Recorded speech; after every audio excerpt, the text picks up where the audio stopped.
Here's how the Key Step Fund works. We pool capital from accredited investors to buy undervalued single-family homes. Each home is renovated and placed into our rent-to-own program, giving families the option to buy within 2 to 5 years. And every investor receives fixed monthly cash flow from rents. It's a win-win. Families build equity while renting, investors earn returns from day one, and the community gains stable, long-term residents. Minimum investment starts at $50,000. Join the waitlist or request our pitch deck today.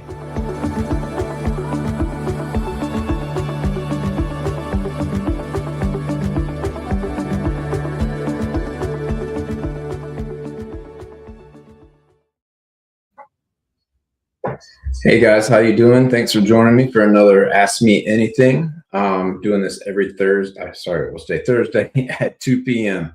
Doing it on LinkedIn, Facebook, Instagram, as well as stream to the YouTube channel. So today's AMA is going to be why do people not buy even if they know the deal is good?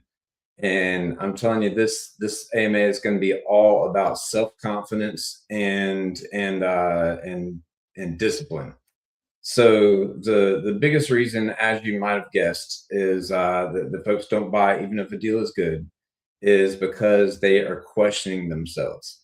If you are new to real estate investing and you haven't bought a lot of properties and you're looking at a deal and you see one that makes sense, you may be having a bunch of things running through your head. It may be that you've analyzed 100 deals, none of them were any good. Why would this one be good? It could be that you're new to it and you feel like it's like a dream come true and there must be something you're missing. You feel like there's all sorts of things that can get in your head. You get in your own head about why this deal, why you shouldn't do this deal.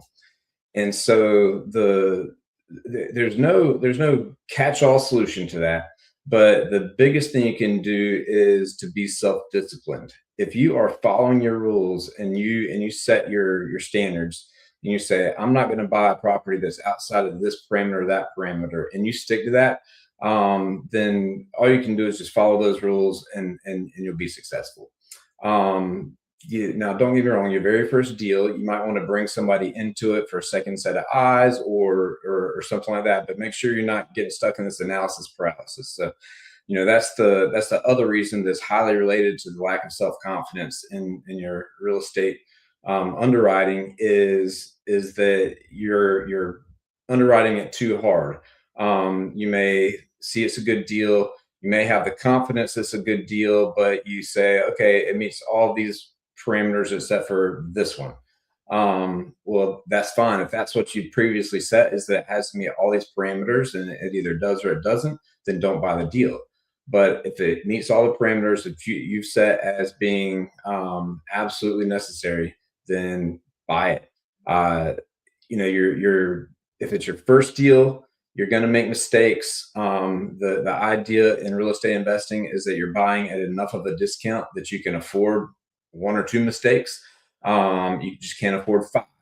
So if a lot of the mistakes people make are, I bought the property too high. I underestimated repair costs. I didn't factor in the selling costs or the interest costs or things like that. As long as you've done your homework, you should go into that transaction with confidence. You should go into it knowing that you've got everything in place. If you are off by a couple $1,000s on your ARV, that's okay. If you're off by a couple $1,000s on your rehab costs, that's okay. If you are off by a couple $1,000s on your interest, your holding costs, or your closing costs, that's okay. What's not okay is to be off by a couple $1,000s of all of those. And at that point, you're just shooting from the hip and you're not following your rules to begin with. So the key to properly investing is going to be to have confidence, have your rules, keep them in place, stick to your parameters, and don't buy outside your buy box. Now, there's one other thing that I want to specify here is that there's a difference between a buy box and a comfort zone. You might be somebody who is uncomfortable with manufactured homes or uncomfortable with duplex or multifamily.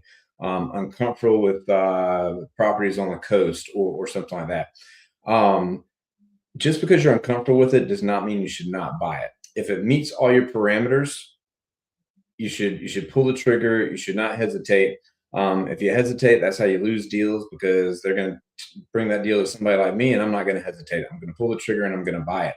So I don't want you to lose deals over this hesitation because it's something that's outside your comfort zone. Now, be reasonable about it. A manufactured home versus a single family home, or multifamily versus a single family home, it may be outside your comfort zone, but that's okay.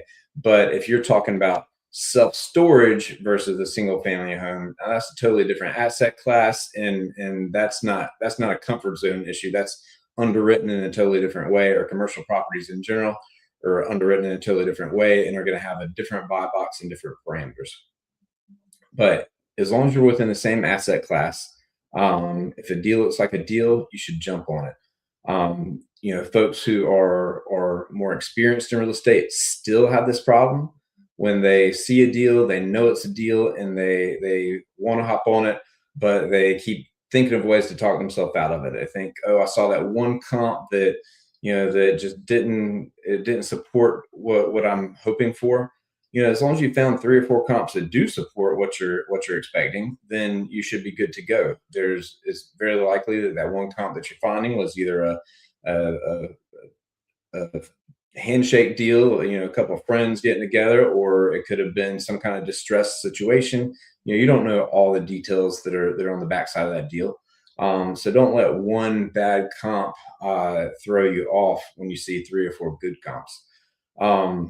You don't want to spend all your time looking for deals, and then when you find that right deal, just let it slip through your fingers.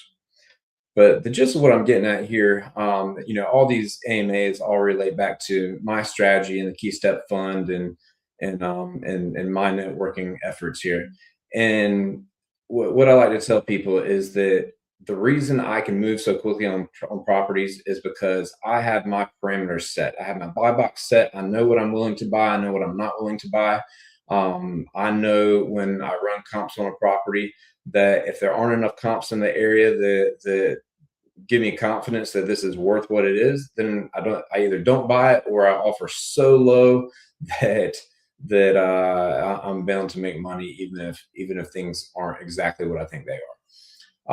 Whenever there's any doubt, I always err on the side of caution. I overestimate my rehab costs. I underestimate my ARVs, and that's how you stay out of trouble.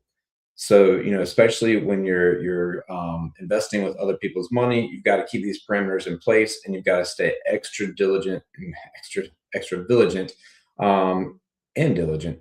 And you got to follow the rules.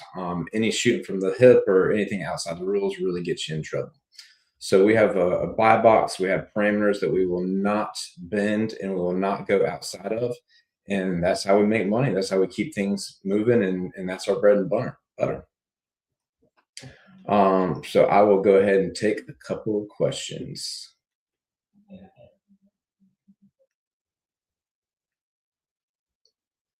All right. So one question is what to do if you don't know if you have the money for it. That's a great question. So when you're wanting to buy a property and you don't know if you're going to have money for it, the best thing to do, obviously, is to line up the money ahead of time. I recommend, even if you're new, to go ahead and establish relationships with some hard money lenders. Feel free to reach out to me. I can make some introductions. And if even the hard money lenders, though, you're still going to have down payments and some skin in the game. You're going to have closing attorneys. I can make all these introductions. But you will need, depending on the price of the property, you will need $20,000 to $50,000 in cash for a BRRRR or a flip type property. And of course, commercial properties or larger scale properties are a little bit more, but those are more in the in the lower range. I'd say anything that's ARV $400,000 and below, you'll probably need between $20,000 and $50,000 in cash to make that work. If you are looking for deals and you don't have that cash, then my recommendation would be to wholesale it. But in any case, if you're looking at deals and you know that this is a good deal, go ahead and get it under contract, and you'll be able to wholesale it to somebody. Deals are expensive and tough to come by. Those of us who do this regularly spend a lot of time and a lot of money, and we underwrite, dozens, if not 100 or more deals per week in looking for these deals. And so if you come to us and have something on a silver platter, and say this is a great deal, and you can back it up with your comps and show us pictures and show us the renovation budget and things like that, and you make this a complete no-brainer for us, we're going to buy it from you. So I would recommend go ahead and pull the trigger, get that thing under contract, and figure out the money later. But in the meantime, reach out to me. I'm happy to introduce you to folks that can find you the funding.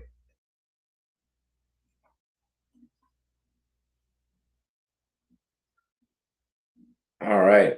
So the other question is about fear. What makes you not afraid to buy the properties? So as we talked about, it's all along the same lines with the confidence. You have less fear. I mean, you're always going to have a little bit of butterflies, especially if it's something that's just on the outside of your parameters. But again, with that self discipline, if you have got your buy box and you know that the property meets all the criteria that you're looking for, then the fear doesn't matter. If you're scared, pull the trigger anyways. Just make sure you're not scared because you're going outside your buy box. Now, if you're going a little bit above your max purchase price, or going a little bit outside of your comfort zone for rehab, for rehab price, then don't do it. I shouldn't have used the word comfort zone, because that's contradicting myself from before. So when I say comfort zone, for your rehab budget, I mean the budget that you have previously set as your parameters for the rehabs that you're willing to do. So, in short, fear can be a factor, but you cannot let it get to you. You've got to overcome the fear, and pull the trigger on that property anyways. All right. Next question. All right. So, what if you don't know the next steps? My best advice is to find somebody who can walk you through it. So, I can sit here, I can make all the videos in the world and tell you, the first step is to get under contract. Second step is to send that contract to whether you're going to wholesale it or buy on it. Either send it to your closing attorney or send it out to your buyer's list. I can go through the steps of building a buyer's list. I can go through the steps of getting a contract. A lot of folks new to real estate don't even have a contract to use. We are all there. If you know that an experienced real estate investor, reach out to them. They will help you. The reason they're going to help you is, number one, they didn't get there by themselves. All of us started somewhere. All of us want to help other people get here. If nothing else, it strokes our ego to listen to ourselves talk about all the experiences we've had and all the fun and sometimes not so much fun we've had. So reach out to them. If you're watching this, you probably know me in some way, shape, or form. So reach out to me. I'm happy to help walk you through that. But don't let the lack of knowing what the next steps are be the reason that you don't buy a house. If you're doing those reps, if you're taking the time to underwrite deals and search those deals out, and reaching out to people on Facebook, or reaching out to people on Craigslist or Facebook Marketplace, or wherever you're finding deals at, if you're making that effort, don't let it pass you by just because you're scared, or you don't know what to do next, or you're afraid that you don't have money, or whatever other the reasons are that I just said. All right. Do we have any other questions? I don't see any. So I'm going to let you guys go now, and we'll catch up next week. Feel free to DM me if you'd like to touch base on any of what we just talked about, or any other real estate chat. We'll see you soon. Here's how the Key Step Fund works. We pool capital from accredited investors to buy undervalued single-family homes. Each home is renovated and placed into our rent-to-own program, giving families the option to buy within 2 to 5 years. And every investor receives fixed monthly cash flow from rents. It's a win-win. Families build equity while renting, investors earn returns from day one, and the community gains stable, long-term residents. Minimum investment starts at $50,000. Join the waitlist or request our pitch deck today.